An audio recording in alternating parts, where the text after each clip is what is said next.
En août 2003, Marie Trintignant s'éteignait après avoir été victime de coups par son conjoint de l'époque Bertrand Cantat, membre du groupe Noir Désir.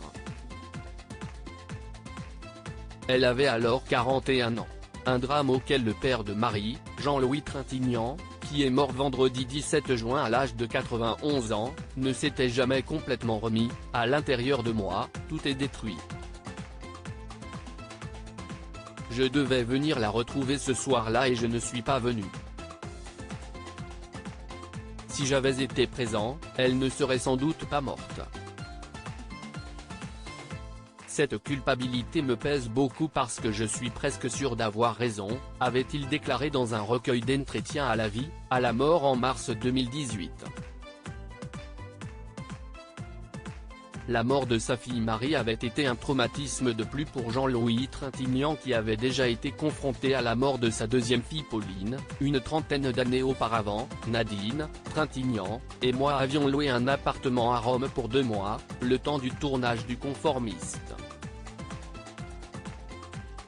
Un matin, je partais tourner, je suis allé embrasser Pauline dans son berceau. Elle était morte. On n'a pas su comment. J'ai dit à Nadine, soit on se suicide, soit on accepte de vivre pour Marie, avait-il confié à son ami Andrea Seo dans le livre Du côté du Zès en 2012.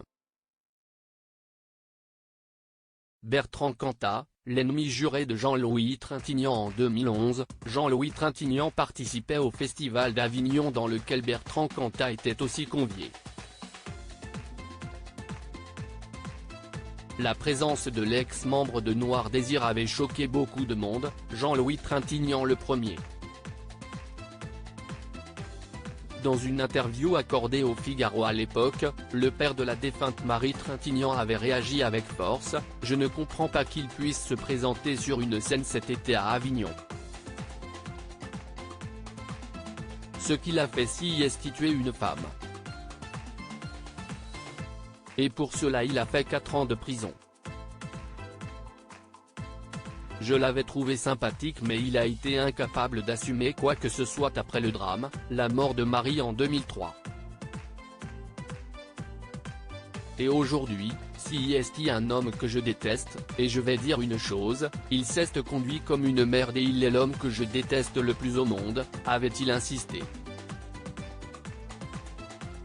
Par la suite, dans une interview accordée à iTélé, Jean-Louis Trintignant avait de nouveau évoqué Bertrand Cantat et semblait un peu moins virulent même s'il détestait toujours le chanteur, « Je changerais de trottoir si je le voyais.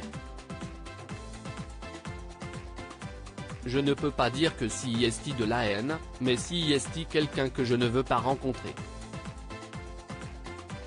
Aujourd'hui, père et fille se retrouvent au ciel et redeviendront plus proches que jamais.